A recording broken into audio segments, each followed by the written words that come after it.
Hey guys, today I wanted to talk about corporations playing into politics in order to get their sales up. So let's get into it.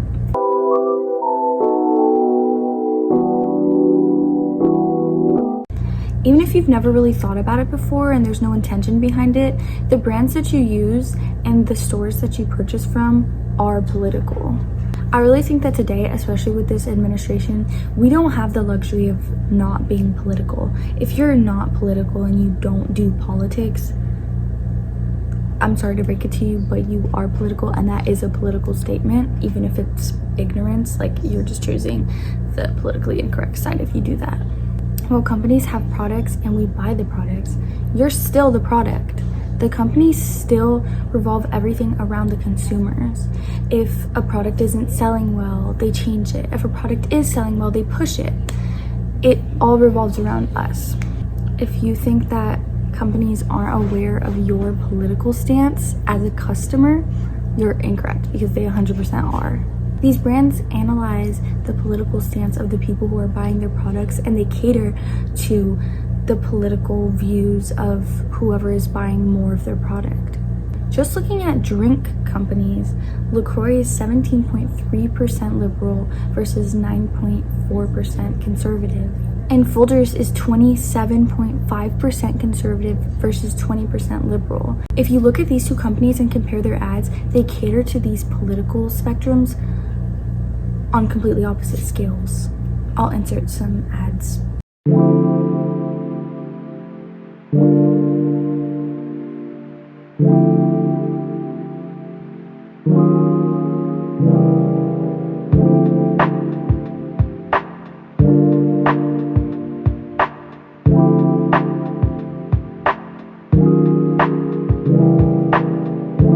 This LaCroix ad is very free-spirited. It doesn't have any like gender norms or conservative family values in it.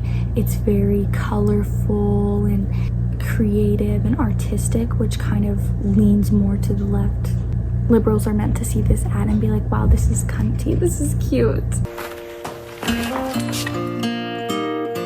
I must have the wrong house. Sister?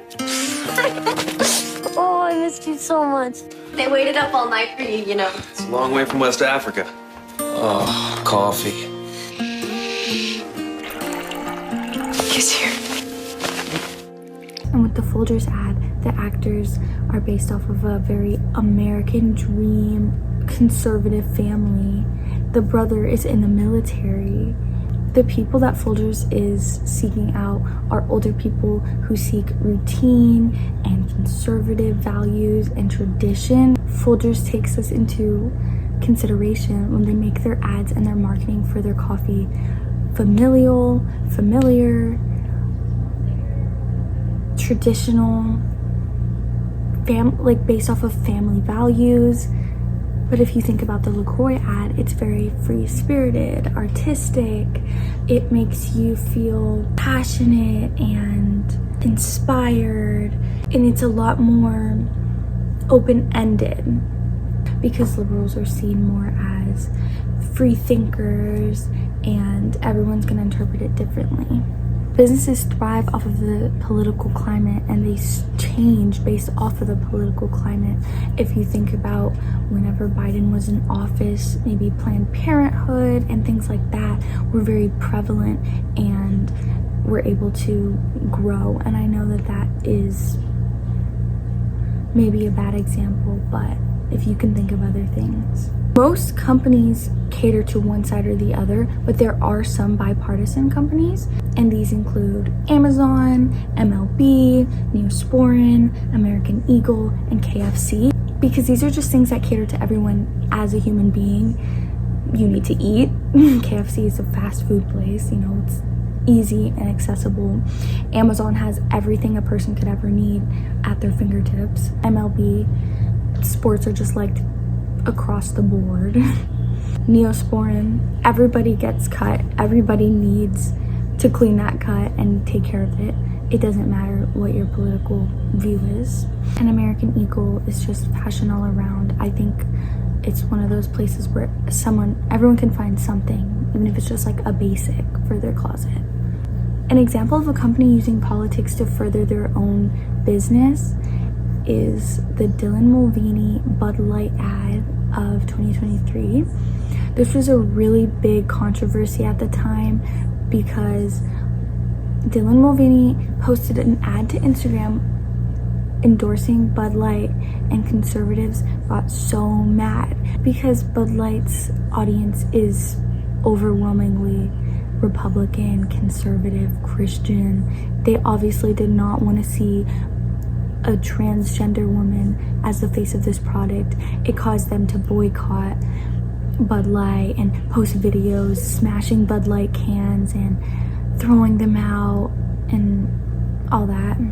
If you think about when this ad was put out, it was April 1st, 2023, amidst Biden's presidency. Bud Light probably thought, oh, this is gonna go so well. We're gonna just find a trans person. She has like 10 million followers. So they're like, oh, let's just get a popular trans girl and put her on the face of the campaign. It'll be fine. But it backfired because their fan base is all these conservative people. So they did not like it. And you might be thinking, well, that's not the company's problem.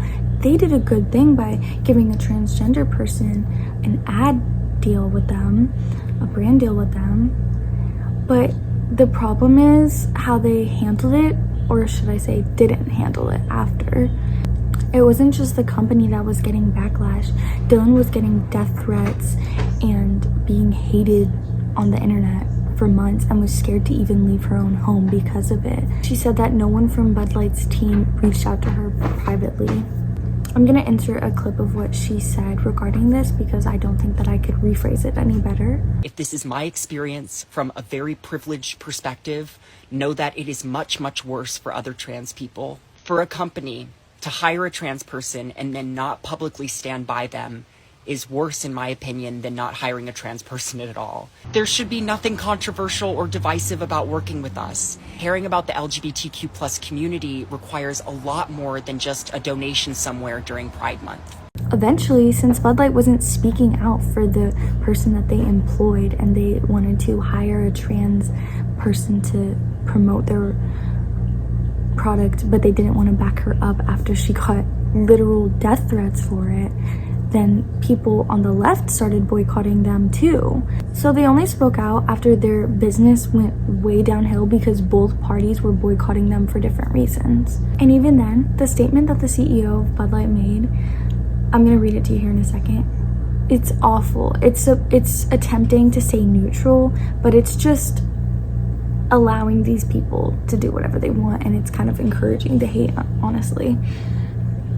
The CEO, Brendan Whitworth, said that the company never intended to be a part of a discussion that divides people. You just didn't want to be on either side of the controversy. You just wanted to make money, basically. That being said, just be aware of the companies that you're promoting and using within your daily life, and just be aware that these companies are not your friend. You are still the product in their eyes. And even if a company is endorsing the views that you agree with, it's never going to be from their heart, and they still don't care about you. They are still billionaires. I think that's just really important to remember right now.